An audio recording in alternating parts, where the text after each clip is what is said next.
Hi friends, today I'm so excited to get to share with you a new reading skill. Today's skill is actually something that you probably do really naturally when you're reading books anyway, but you might not know what it's called. Today, we're going to be talking about making inferences. So, what does it mean to make an inference? Well, in order to make an inference, what you do is you figure out something that the author didn't say in the text all on your own. Now, we do this really naturally when we're reading.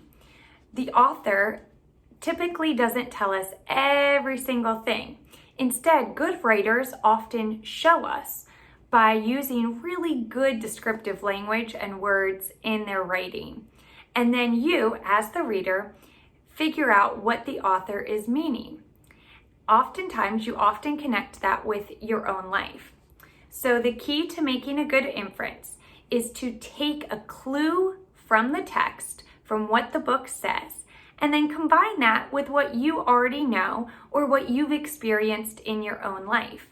You put those two things together and you get an inference, a new decision, or figure out what the author was meaning. We do this all the time.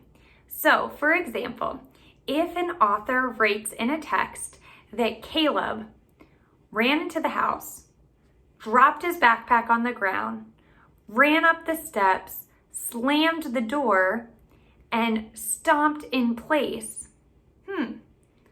you could probably figure out how Caleb is feeling. Go ahead. What can you infer about what he is feeling? Yes, exactly. Caleb is angry. He is upset. So how do I know that? The author never said that Caleb was angry or Caleb was upset.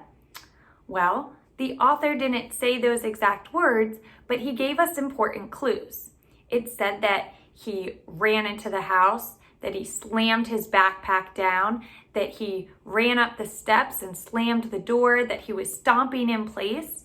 Well, you or I both know what it feels like to feel frustrated, and we may have experienced something similar before. We know if someone is slamming doors and stomping that they're clearly upset.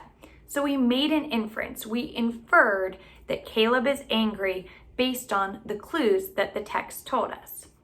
Let's try another one.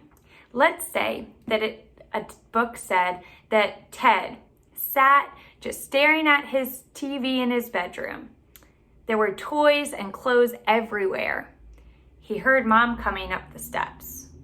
"Oh no," he cried, and he started to clean his room as fast as he could before Mom came in.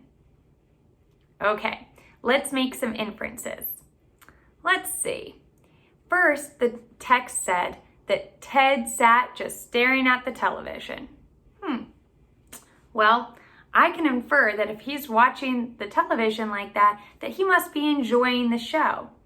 The text didn't say that, but I can infer that because I know that if I'm staring at a TV, it's because I'm watching something that I'm enjoying.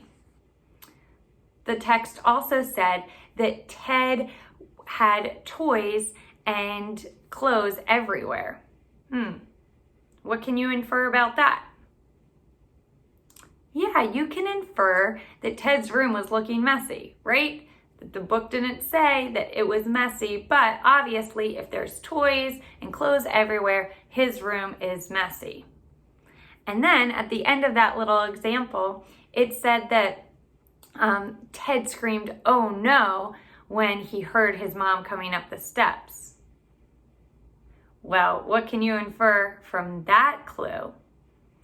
Yeah, you can infer that Ted was probably supposed to clean his room and instead was watching television, and so he nervously is cleaning up as fast as he can because he doesn't want to get in trouble. Okay, so that's what it means to make an inference, where you take information from the story and then you just combine what you have already experienced, what you've learned somewhere else, what you already know in your head. You combine those two things to make an inference, a new decision about what the author is trying to communicate. Let's do one more together. Let's say that Janet looks out the window. she sees big puffy clouds. She fastens her seatbelt, listens as the little light dings, and then closes her eyes, picturing Magic Kingdom and the ginormous castle that she will see in just a few short hours. Wow, can you make an inference about where Janet is going and how she's getting there? That's right, Janet is getting on an airplane. We know that because of the clues in the text. It tells us that she looks out the window and she sees big puffy clouds.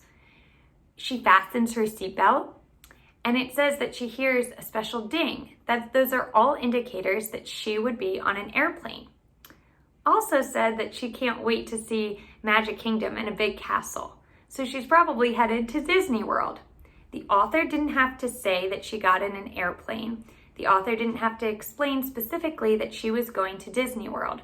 But we can infer that information. We can figure out what the author is communicating because of the descriptive language that the author used. So throughout this unit, in all different types of books and passages that you'll be reading, you'll be working to make an inference. All you do is take the clues from the text, combine it with what you already know, your schema, and voila, you have an inference. I hope you enjoy the books that you'll be reading and enjoy making inferences. Take care, everyone.